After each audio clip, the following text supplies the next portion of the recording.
Well, that was a nice long gospel. So watch out, here comes the homily. You know, we have the encounter today of the Samaritan woman with Jesus. And St. Augustine had said that the Samaritans were foreigners, but the Samaritan woman is a symbol of the church. He said because the church was to come from the Gentiles. We are the Gentiles. We are the church. So we can relate to the Samaritan woman today in our gospel. How can we do that? Well, first, the Samaritan woman had a past that, well, let's just say it's less than perfect, right? That she had 5 husbands, and currently she is living with a man out of marriage.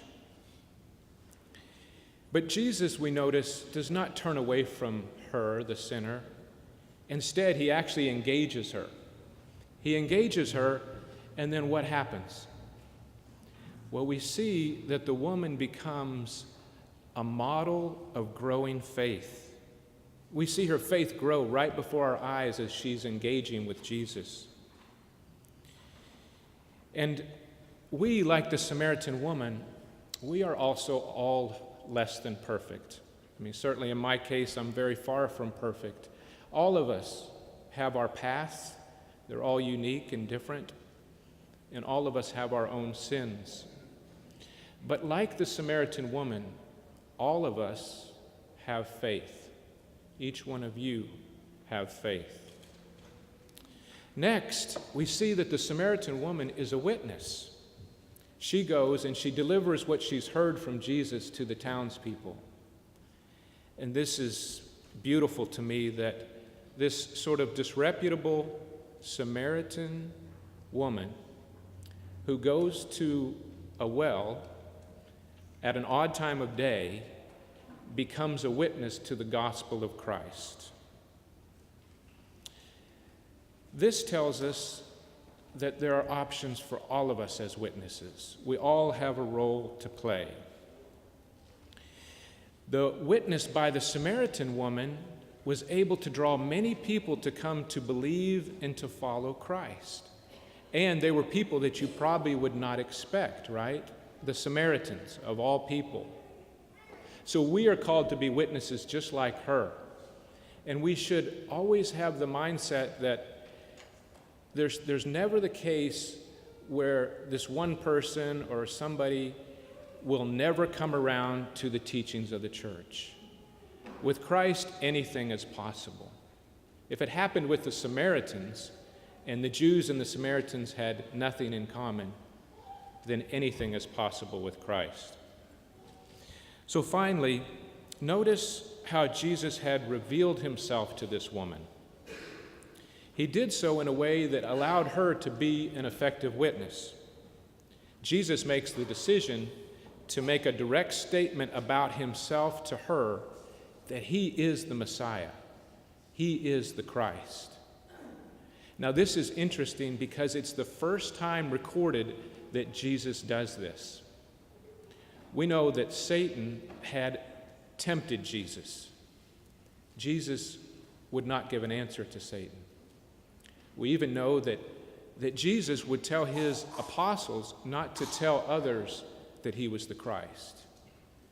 And remember, when John the Baptist sent messengers to Christ, Christ did not give him, those messengers, a direct answer as to who he was. It's actually only until the very end of Jesus' ministry, his earthly ministry, that he chooses to make that strong declaration again. And this is when he's being questioned by the high priest Caiaphas. So what does this tell us today? I believe it tells us that Jesus will do whatever is necessary. He will reveal himself to us in the manner needed for us, each one of us, to be effective witnesses. Today, he does this in the church. He does it through the Eucharist.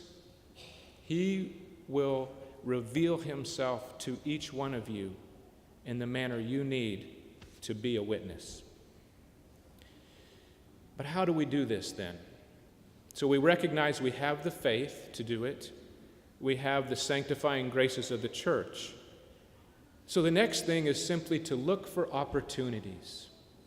Look for opportunities, but be guided by the Holy Spirit. And how that happens, where that happens, and when that happens is really up to the Holy Spirit. And it's up to you also, though.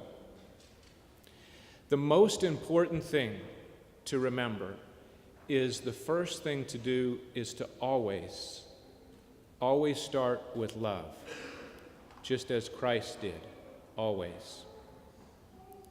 For example, there are two areas today that pose very serious threats to the core of our society. And those two areas are the disregard for human life and the disregard for marriage. When society disregards the sanctity of human life and of marriage, the society will break down. It will happen. When it comes to life, only God decides when a life begins and a life ends. However, if someone has participated or promoted or even just remained indifferent when it comes to the disregard of human life, such as with abortion, the first thing to always know is the church is here with love and forgiveness. Always love and forgiveness first.